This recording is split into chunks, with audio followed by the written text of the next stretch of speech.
Assalamualaikum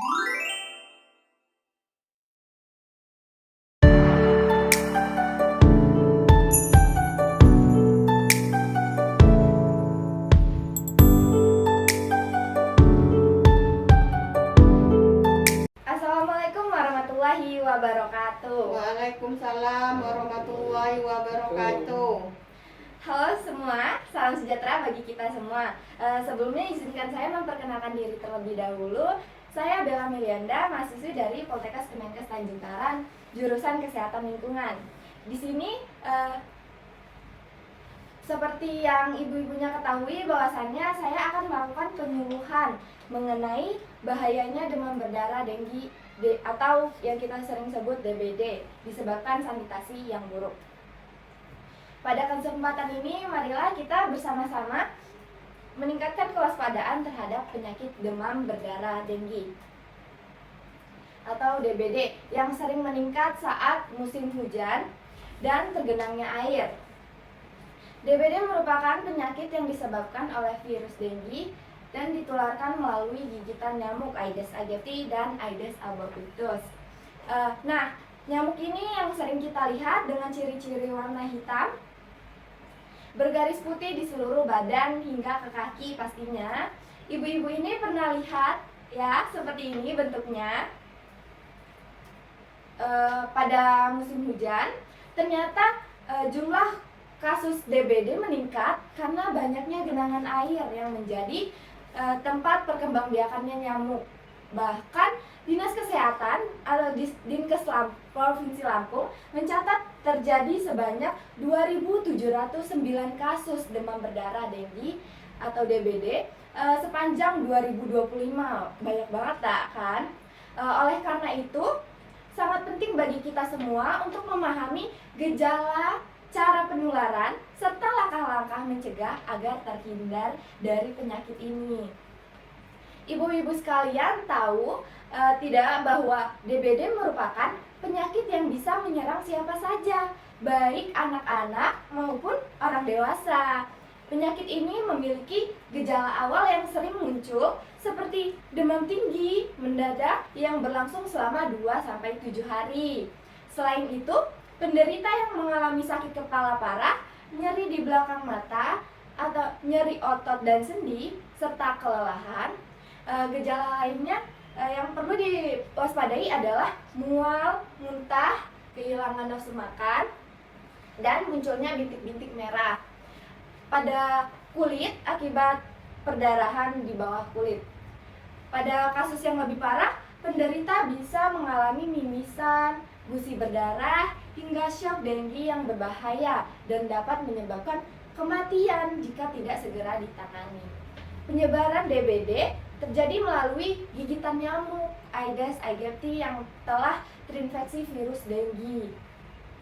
Nyamuk ini aktif pada pagi hari hingga sore hari dan berkembang biak di tempat-tempat yang memiliki genangan air bersih seperti bak mandi, ember, pot bunga, kaleng bekas, dan tempat penampungan air lainnya. Setelah menggigit penderita DBD, nyamuk ini akan membawa virus dan menularkannya kepada orang lain saat menggigit kembali. Oleh karena itu, pengendalian populasi nyamuk menjadi hal yang sangat penting dalam upaya pencegahan penyakit DBD ini. Setelah tahu penyebarannya, kita juga perlu tahu bagaimana untuk mencegah DBD, yaitu kita perlu menerapkan pola hidup bersih dan sehat, serta melakukan pemberantasan sarang nyamuk. Salah satu cara yang efektif adalah dengan melakukan 3M+. Apa sih 3M+ itu? Yaitu menguras, menutup, dan mendaur ulang barang bekas yang berpotensi menjadi tempat berkembang biak nyamuk. Menguras tempat penampungan air seperti bak mandi, ember, dan drum harus dilakukan secara rutin agar nyamuk tidak bertelur di dalamnya yang menjadi cikal bakal nyamuk DBD. Menutup tempat penampungan air juga sangat penting agar nyamuk tidak memiliki akses untuk bertelur di sana.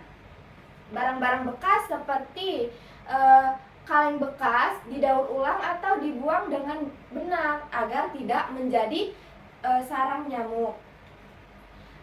Selain 3M, ada beberapa langkah tambahan yang dapat dilakukan untuk mencegah DBD. Menggunakan kelambu saat tidur dapat mengurangi resiko gigitan nyamuk, terutama bagi anak-anak yang lebih rentan terhadap penyakit ini. Menanam tanaman pengusir nyamuk seperti serai dan lavender juga dapat membantu mengurangi populasi nyamuk di sekitar rumah. Selain itu, penggunaan lotion anti nyamuk dan pemasangan kawat nyamuk di jendela serta ventilasi juga bisa menjadi langkah-langkah perlindungan tambahan untuk menghindari gigitan nyamuk ini. Fogging atau pengasapan yang sering kita lihat juga sering dilakukan di daerah yang memiliki kasus DBD tinggi. Namun, fogging ini hanya membunuh nyamuk dewasa dan tidak efektif dalam membasmi jentik nyamuk. Oleh karena itu, fogging harus diimbangi dengan upaya pemberantasan sarang nyamuk agar lebih efektif. Jika memungkinkan, masyarakat juga dapat menaburkan bubuk abate di tempat penyimpanan air untuk membunuh jentik nyamuk sebelum berkembang menjadi nyamuk dewasa. Selain pencegahan dari lingkungan, menjaga daya tahan tubuh juga sangat penting. Agar apa? Agar tubuh lebih kuat dan dalam melawan infeksi virus.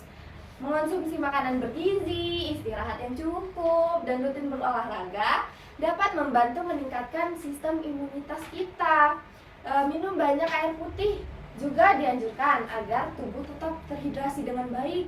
Jika seseorang ada yang mengalami gejala DBD, sebaiknya segera diperiksakan diri ke fasilitas kesehatan terdekat untuk mendapatkan diagnosis dan perawatan yang tepat.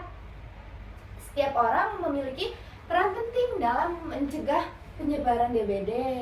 Kesadaran untuk menjaga kebersihan lingkungan harus dimulai dari diri sendiri dan keluarga. Sedangkan pemerintah dan tenaga kerja akan terus melakukan upaya pencegahan dan edukasi kepada masyarakat seperti saya sekarang ini. Tetapi tanpa partisipasi aktif dari kita semua, upaya ini tidak akan maksimal. Oleh karena itu, mari kita bersama-sama melawan DBD dengan menerapkan pola hidup bersih dan sehat serta menjaga lingkungan agar terbebas dari nyamuk Aedes aegypti. Semoga dengan adanya penyuluhan ini, kita semua semakin sadar akan pentingnya pencegahan DBD, terutama di musim hujan yang beresiko tinggi. Mari kita lindungi diri sendiri, keluarga, dan lingkungan sekitar dari ancaman penyakit ini. Dengan kerjasama yang baik, kita dapat menekan angka kasus DBD dan menciptakan lingkungan yang lebih sehat. Baik, sekian dari saya. Semoga penyuluhan ini dapat menambah wawasan ibu-ibu semua. Saya ucapkan terima kasih banyak atas partisipasinya. Saya akhiri. Wabillahi taufiq wal hidayah. Wassalamualaikum warahmatullahi wabarakatuh. Waalaikumsalam warahmatullahi wabarakatuh.